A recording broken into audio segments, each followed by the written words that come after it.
Hello അസ്സാം വലൈക്കും. എല്ലാവർക്കും ഇന്നത്തെ പുതിയ വീഡിയോയിലേക്ക് സ്വാഗതം. എല്ലാവരും സുഖമായിട്ടും സന്തോഷമായിട്ടിരിക്കാമെന്ന് വിചാരിക്കുന്നു. അപ്പോൾ രാവിലെ മുറ്റമടിയും അങ്ങനെ തുടങ്ങിയപ്പോഴാണ് വീഡിയോ എടുക്കാനായിട്ട് തുടങ്ങിയത് കേട്ടോ. രാവിലെ കാപ്പി ദോശയും തക്കാളി ചട്നിയും ഒക്കെ ആയിരുന്നു. കാപ്പിയുടെയും കാര്യങ്ങളൊക്കെ കഴിഞ്ഞിട്ടോ. മോളെ സ്കൂളിൽ വിട്ടിട്ടില്ല.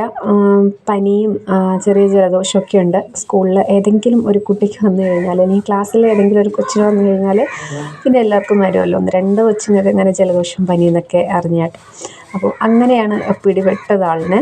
അപ്പോൾ മരുന്നുണ്ടായിരുന്നു, മരുന്ന് കൊടുത്തിട്ടുണ്ട്. വലിയ കുഴപ്പമില്ല. എന്നാലും ഇന്ന് വിട്ടിട്ടില്ല. 1-2 ദിവസത്തേക്ക് നിർത്തി കഴിഞ്ഞാൽ പെട്ടെന്ന് അങ്ങ് കുറയുമല്ലോ.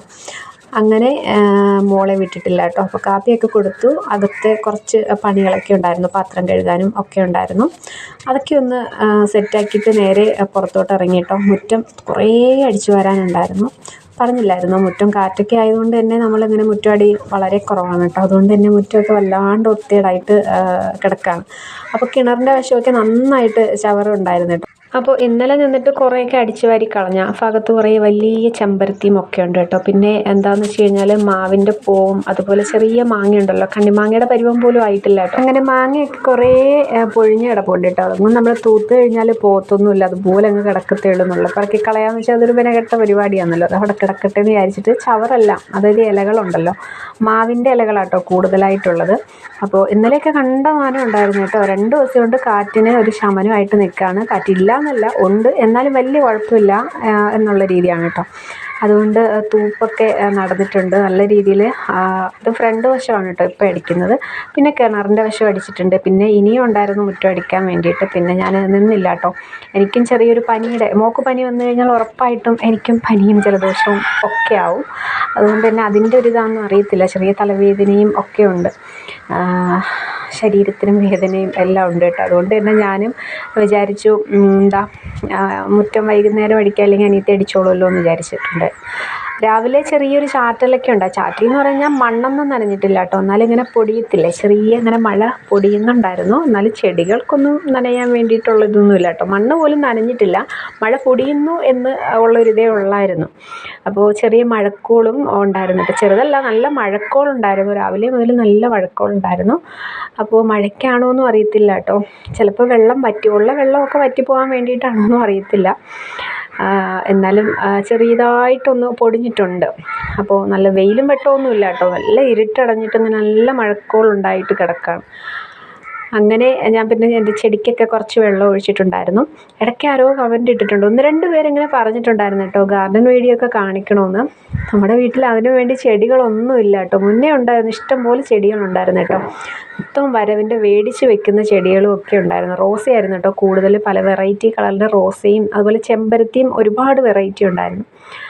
പിന്നെ പലതരത്തിലെ ബോൾസിയും ഒക്കെ ഉണ്ടായിരുന്നു. പക്ഷേ നമ്മൾ എല്ലാം പോയി കേട്ടോ. നോക്കിയതും പിന്നെ ഉമ്മാക്കൊക്കെ വയ്യാതെയൊക്കെ ഹോസ്പിറ്റലും അങ്ങനെ നടന്നപ്പോഴത്തേക്കും എല്ലാം പോയിട്ടുണ്ടായിരുന്നു, നശിച്ചു പോയി കേട്ടോ എല്ലാം. പിന്നെ ചെടിയൊന്നും നടാൻ വേണ്ടിയിട്ട് ശരിക്കും ഉമ്മച്ചിയാണ് കേട്ടോ, ചെടിയൊക്കെ നടുന്ന ആൾ ഉമ്മച്ചിയാണ്. അപ്പോൾ അത് നോക്കാനും കാണാനും ആരും ഇല്ലായിരുന്നു. അതൊക്കെ അങ്ങ് നശിച്ചു പോയിട്ടുണ്ടായിരുന്നു. കുറേയൊക്കെ വെട്ടിക്കളഞ്ഞതാണ് കേട്ടോ. അങ്ങനെ മുറ്റമടിയൊക്കെ കഴിഞ്ഞു. ചെടിക്കൊക്കെ കുറച്ച് വെള്ളം ഒഴിച്ചു. പിന്നെ ഇഞ്ചി അതുപോലെ വെണ്ടയൊക്കെ നട്ടിട്ടുണ്ടായിരുന്നു കേട്ടോ. അപ്പോൾ അതിനൊക്കെ ഒന്ന് വെള്ളം ഒഴിച്ചിട്ട് അകത്ത് വന്നു. ഇന്ന് കാര്യമായിട്ടുള്ള പാചകം ഇല്ലായിരുന്നു. എന്താണെന്ന് വെച്ച് കഴിഞ്ഞാൽ ഇന്നലത്തെ മീൻകറിയും ഒക്കെ ഇരിപ്പുണ്ടായിരുന്നു. ഇത് ഇപ്പോൾ കാണിക്കുന്ന ഈ വീഡിയോ എന്ന് പറയുന്നത് ഇന്നലെ വൈകുന്നേരം എടുത്തതാണ് കേട്ടോ. മോളെ സ്കൂളിൽ നിന്ന് കൊണ്ടുവന്നതിന് ശേഷം എടുത്തിട്ടുള്ള വീഡിയോയാണ്. ബോട്ടി കൊണ്ടുവന്നിട്ടുണ്ടായിരുന്നു. ബോട്ടി എന്ന് പറഞ്ഞാൽ കുടൽ. അപ്പോൾ വൈകുന്നേരം അല്ല, കിട്ടിയപ്പോൾ ഒരു 2 മണിയൊക്കെ കഴിഞ്ഞു കേട്ടോ. 2-2:30 മണിയൊക്കെ ആയിട്ടുണ്ടായിരുന്നു. പക്ഷേ ആ സമയം പിന്നെ മോളെ വിളിക്കാൻ പോകണം 3 മണിയൊക്കെ ആകുമ്പോഴത്തേക്കും. അപ്പോൾ ഇതിന് കയറി കഴിഞ്ഞാൽ നടക്കത്തില്ലല്ലോ. അതുകൊണ്ട് ഞാൻ വിചാരിച്ചു മോളെയും കൊണ്ടുവന്നതിന് ശേഷം പിന്നെ ഇത് വെക്കാമെന്ന് കേട്ടോ. അങ്ങനെ മോളെയും കൊണ്ടുവന്നതിന് ശേഷമാണ് ബോട്ടി വെക്കാനായിട്ട് കയറിയത്. അങ്ങനെ ഒരുപാട് നാൾക്ക് ശേഷമാണ് കേട്ടോ ബോട്ടി നമുക്ക് കിട്ടുന്നത്. അതിന് മുന്നേ ഒത്തിരി നാൾക്ക് കൂടിയിട്ടാണ് നമ്മൾ ബോട്ട് മേടിക്കുന്നത്. ഒരു കൊതിക്ക് മേടിച്ചതാണ്. പെട്ടെന്ന് വാപ്പ പറഞ്ഞ് ബോട്ട് കൊണ്ടുവരും, അങ്ങനെ കുടൽ കൊണ്ടുവരും എന്ന് പറഞ്ഞിട്ടുണ്ടായിരുന്നു. ഇത് നേരത്തെ അറിഞ്ഞിരുന്നെങ്കിൽ നമ്മൾ ആ മീൻകറിയൊക്കെ ഒന്ന് മാറ്റി വെച്ചേനായിരുന്നു കേട്ടോ. ഇന്നലെ പിന്നെ നമുക്ക് തോരനും ചാളയാണേലും മീൻകറിയും മീൻ പൊരിച്ചതും ഒക്കെ ഉണ്ടായിരുന്നു. ചീനി വേവിച്ചിട്ടുണ്ടായിരുന്നു.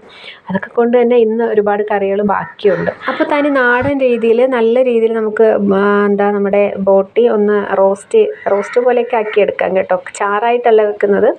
ഇത് തോരൻ വെക്കാറുണ്ട്, അതുപോലെ ഫ്രൈ ചെയ്തെടുക്കാറുണ്ട്, റോസ്റ്റ് പരുവത്തിലെടുക്കാറുണ്ട് കേട്ടോ. ഇപ്പോൾ റോസ്റ്റ് വെക്കാമെന്നാണ് വിചാരിക്കുന്നത്. ആദ്യം കുറേ വെള്ളത്തിലൊന്ന് കഴുകിയെടുക്കണം. കൊത്തിയാട്ടോ നമുക്ക് കൊണ്ടുവന്നിട്ടുള്ളത്. നമ്മളതുകൊണ്ട് വേറെ ഒന്നും ചെയ്യേണ്ട ആവശ്യമില്ല.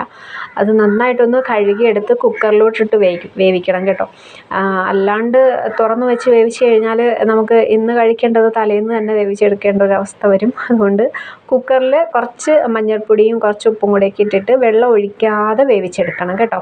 അങ്ങനെ ഞാൻ അപ്പുറത്തെ അടുപ്പിലോട്ട് കുക്കറിലോട്ട് അത് വെച്ച് കൊടുത്തിട്ടുണ്ട്. ഇനിയിപ്പോൾ മസാലയൊക്കെ തയ്യാറാക്കി എടുക്കണമല്ലോ. അതിന് വേണ്ടിയിട്ട് ചട്ടി അടുപ്പിലോട്ട് വെച്ച് കൊടുത്തിട്ടുണ്ട്. വെളിച്ചെണ്ണ ഒഴിച്ച് അതിലേക്ക് കുറച്ച് കടുകും കുറച്ച് ഉലുവയും കൂടി ഇട്ടിട്ട് ഒന്ന് പൊട്ടിക്കുന്നുണ്ട്. അതിലേക്ക് കുറേ അധികം വേണം വെളുത്തുള്ളി കേട്ടോ. നന്നായിട്ട് വെളുത്തുള്ളി വേണം. ഞാനിവിടെ 3 കുടം വെളുത്തുള്ളി എടുത്തിട്ടുണ്ട്. പിന്നെ ഒരു കഷ്ണം ഇഞ്ചി എടുത്തിട്ടുണ്ട്. ഒരു 3-4 പച്ചമുളകും കൂടെയൊക്കെ എടുത്തൊന്ന് ചതച്ചെടുത്തിട്ടുണ്ടായിരുന്നു. ഈ 3ഉം കൂടി ചതച്ചതിട്ട് നന്നായിട്ടൊന്ന് വാട്ടിയെടുക്കുന്നുണ്ട്. അതിലേക്ക് സവോള അരിഞ്ഞതും കൂടെ ഇട്ട് കുറച്ച് ഉപ്പും കൂടെയൊക്കെ ഇട്ട് കൊടുത്തിട്ട് നന്നായിട്ടൊന്ന് വാട്ടിയെടുക്കണം. അപ്പോൾ കുടലിന് അത്യാവശ്യം നല്ല വേവുണ്ട് കേട്ടോ. കുക്കറിൽ വെച്ചിട്ട് ഒരു 3 വിസിലൊന്നും അടിച്ചാൽ പോരാ, ഒരു 7-8 വിസിലടിച്ചെങ്കിൽ മാത്രമേ അത് നമ്മൾ പാകത്തിന് വേണ്ടിയിട്ട് വെന്ത് കിട്ടത്തുള്ളൂ. അങ്ങനെ അത് വേവിച്ചിട്ട് ഞാൻ മാറ്റി വെച്ചിട്ടുണ്ടായിരുന്നു കേട്ടോ. അത് കഴിഞ്ഞ് തക്കാളിയും ഇട്ട് കൊടുത്തിട്ടുണ്ട്. കുറച്ച് ഉപ്പും കൂടെ ഇട്ട് കൊടുത്തിട്ടുണ്ട്. നമ്മൾ ഉപ്പിട്ടിട്ടാണ് അത് വേവിക്കുന്നത്. അങ്ങനെ നല്ല ലേശം ഉപ്പ് ഇതിലും കൂടെ ഇട്ട് കൊടുത്തിട്ടുണ്ടായിരുന്നു കേട്ടോ. അപ്പോൾ ഇത് കണ്ടില്ലേ, ഇതുപോലെ തക്കാളിയും ഉള്ളിയും കൂടെ നന്നായിട്ടൊന്ന് ഉടഞ്ഞ് വരണം കേട്ടോ. അല്ലാണ്ട് ഇങ്ങനെ ഉള്ളിയൊക്കെ അതുപോലെ കിടന്നു കഴിഞ്ഞാൽ അതിനൊന്നും ടേസ്റ്റ് കിട്ടത്തില്ല. നന്നായിട്ട് വാടി ഒന്ന് കുഴഞ്ഞ് വരണം. അതിലേക്ക് കുറച്ച് കറിവേപ്പില ഇട്ട് കൊടുക്കുന്നുണ്ട്. പിന്നെ നമുക്ക് ആവശ്യത്തിനുള്ള പൊടികളൊക്കെ ഇട്ട് കൊടുക്കണം കേട്ടോ. ഗരം മസാല, ഇതിൽ കൂടുതലായിട്ട് വേണ്ടത് മുളക് പൊടിയല്ല കേട്ടോ, കുരുമുളകാണ്.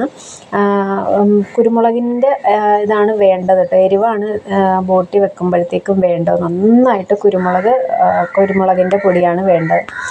അതിലേക്ക് മുളക് പൊടി, മല്ലിപ്പൊടി ആവശ്യത്തിന് കേട്ടോ. കണക്കൊന്നും ഞാൻ പറയുന്നില്ല, ഉമ്മച്ചിയുടെ കണക്കിന് ഉമ്മ ഇട്ടതാണ് കേട്ടോ. മുളക് പൊടി, മല്ലിപ്പൊടി, മഞ്ഞൾപ്പൊടി, ഗരം മസാലപ്പൊടിയും കൂടെ ഇട്ട് കൊടുത്തിട്ടുണ്ട്. നന്നായിട്ടൊന്ന് പൊടികളുടെ പച്ചമണം മാറുന്നത് വരെ ഒന്ന് വഴറ്റി കൊടുക്കണം. അതിലേക്ക് നമ്മൾ വേവിച്ചെടുത്തിട്ടുള്ള ബോട്ടി, ആ വേവിച്ച വെള്ളം കളയണം കേട്ടോ. വേവിച്ച വെള്ളം ഒന്ന് കളഞ്ഞതിന് ശേഷം ഇതിലേക്ക് തട്ടിക്കൊടുക്കുന്നുണ്ട്. നന്നായിട്ടൊന്ന് മിക്സാക്കി കൊടുക്കുന്നുണ്ട്. അപ്പോഴത്തേക്ക് നമുക്ക് ഉപ്പൊക്കെ ഒന്ന് നോക്കാം കേട്ടോ. ഉപ്പൊക്കെ പാകമാണോ എന്ന് നോക്കാം. അതിലേക്ക് കുരുമുളകിൻ്റെ പൊടിയാണ് കേട്ടോ ഇപ്പോൾ ഇട്ട് കൊടുത്തത്. പിന്നെ കുറച്ച് ഗരം മസാലപ്പൊടിയും കൂടെ വേണമെന്ന് തോന്നി, ഇപ്പോൾ കുറച്ച് പൊടിയും കൂടെ ഇട്ട് കൊടുത്തിട്ടുണ്ടായിരുന്നു കേട്ടോ. ഈ ബോട്ടിയിൽ നല്ല നെയ്യുണ്ടെങ്കിൽ നമ്മൾ ആദ്യത്തെ വെള്ളം വേവിച്ചൊന്ന് ഊറ്റിക്കളഞ്ഞിട്ട് വീണ്ടും കുറച്ച് വെള്ളം ഒഴിച്ചിട്ട് ഒന്നും കൂടി ഒന്ന് വിസിലടിപ്പിക്കണം കേട്ടോ കുക്കറിലിട്ടിട്ട്. എന്നിട്ട് ആ വെള്ളം കൂടെ കളഞ്ഞതിന് ശേഷം വേണം നമ്മൾ മസാലയിലോട്ട് ഇട്ട് കൊടുക്കാൻ വേണ്ടിയിട്ട് കേട്ടോ. അപ്പോൾ നമ്മൾ മസാലയിൽ കിടന്ന് നന്നായിട്ടൊന്ന് വഴണ്ട് കുറച്ച് ചാറോട് കൂടി വെക്കുന്നെങ്കിൽ അങ്ങനെയും വെക്കാം, എങ്ങനെ വേണമെങ്കിലും വെക്കാം കേട്ടോ. പക്ഷേ അടിപൊളി ടേസ്റ്റാണ്. ഇഷ്ടപ്പെടുന്നവർക്ക് ഇതൊരു അടിപൊളി ഐറ്റമാണ് കേട്ടോ. ടേസ്റ്റൊന്നും മറക്കാൻ പറ്റാത്ത, വീണ്ടും വീണ്ടും കഴിക്കണമെന്ന് കൊതി തോന്നുന്ന ഒരു റെസിപ്പിയാണ് കേട്ടോ നമ്മളെ ബോട്ടിയുടെ. പിന്നെ കപ്പയും വേവിച്ചതും കൂടെ ഉണ്ടായിരുന്നു. അപ്പോൾ അതൊക്കെ കൂട്ടിയിട്ട് കഴിച്ചിട്ടുണ്ടായിരുന്നു കേട്ടോ. നല്ല ടേസ്റ്റ് ഉണ്ടായിരുന്നു. അപ്പോൾ ഇത്രയേ ഉള്ളൂ. ഇഷ്ടപ്പെട്ടാൽ ലൈക്ക് ചെയ്യണം കേട്ടോ. ബൈ, ടാറ്റാ, അസ്സലാമു അലൈക്കും.